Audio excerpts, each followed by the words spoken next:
Alors, le thème que j'aimerais aborder aujourd'hui s'appelle l'intelligence sociale comme fait de développement. Je vais essayer de l'aborder en 3 angles, notamment sa définition et voir l'importance et poser la fameuse question qui en a besoin, c'est-à-dire qui a besoin de l'intelligence sociale. Alors, pour définir ce concept-là, il faudra comprendre que c'est un concept qui n'est pas nouveau.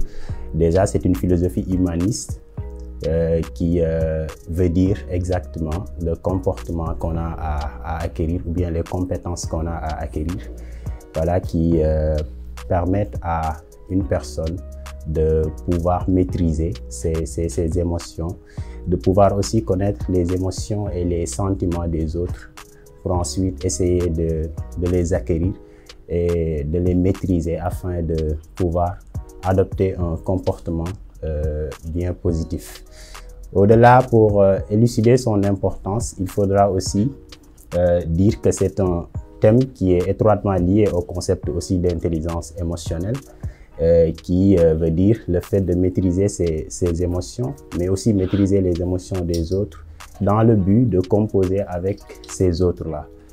L'importance, pour le dire, je vais emprunter des concepts d'un leader charismatique du nom de Nelson Mandela, voilà, qui a eu à poser les jalons notamment pour élucider ce concept-là, avec ses principes, notamment combattre ou bien se battre en utilisant la non-violence, mais aussi prioriser peut-être la philosophie d'Ubuntu. Quelqu'un d'Ubuntu, concrètement, c'est quelqu'un qui est ouvert et disponible aux autres, c'est-à-dire qui est dévoué, qui est respecté quand les autres sont respectés, qui est aussi, qui ne se sent pas à l'aise quand les autres aussi sont lésés. Donc, pour élucider encore cette importance d'avoir l'intelligence sociale, il faudra peut-être faire appel à cette assertion de Nelson Mandela, qui disait souvent « Je suis ce que je suis grâce à ce que nous sommes tous ». D'où la nécessité ainsi de mettre en évidence la lumière sur cette intelligence sociale-là, qui en a besoin. Pour dire vrai, c'est toute personne qui a besoin de cette intelligence sociale-là, toute personne telle qu'elle soit en a besoin, parce que le politique qui est censé peut-être diriger à un pouvoir qui a été donné par le bon Dieu, mais s'il éprouve ce désir-là d'acquérir cette compétence d'intelligence sociale, il saura à un moment donné comprendre ce qu'il dirige et voilà, donc maîtriser ce qu'il dirige et opter pour un comportement positif. Le médecin aussi, lorsqu'il a cette compétence-là, pourra être en mesure de mesurer ce qui lui attend. Notamment, il ne fera pas attendre ses patients, il sera peut-être adopter un comportement positif.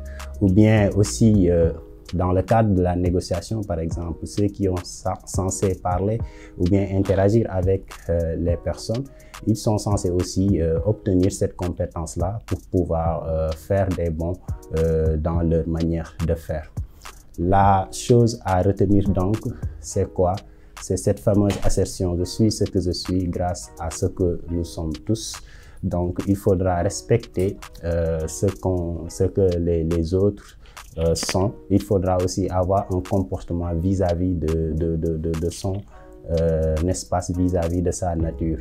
Et même au-delà, l'intelligence sociale se répète ou bien se répercute, notamment dans le cadre de l'environnement, par exemple. Quelqu'un qui vit en société se rend compte en évidence que voilà, il ne faudra pas faire des choses qui s'inscrivent en porte-à-faux avec ce que la société nous dicte de faire. Il faudra aussi adapter ce comportement-là qui est celui de ne pas léser aux autres.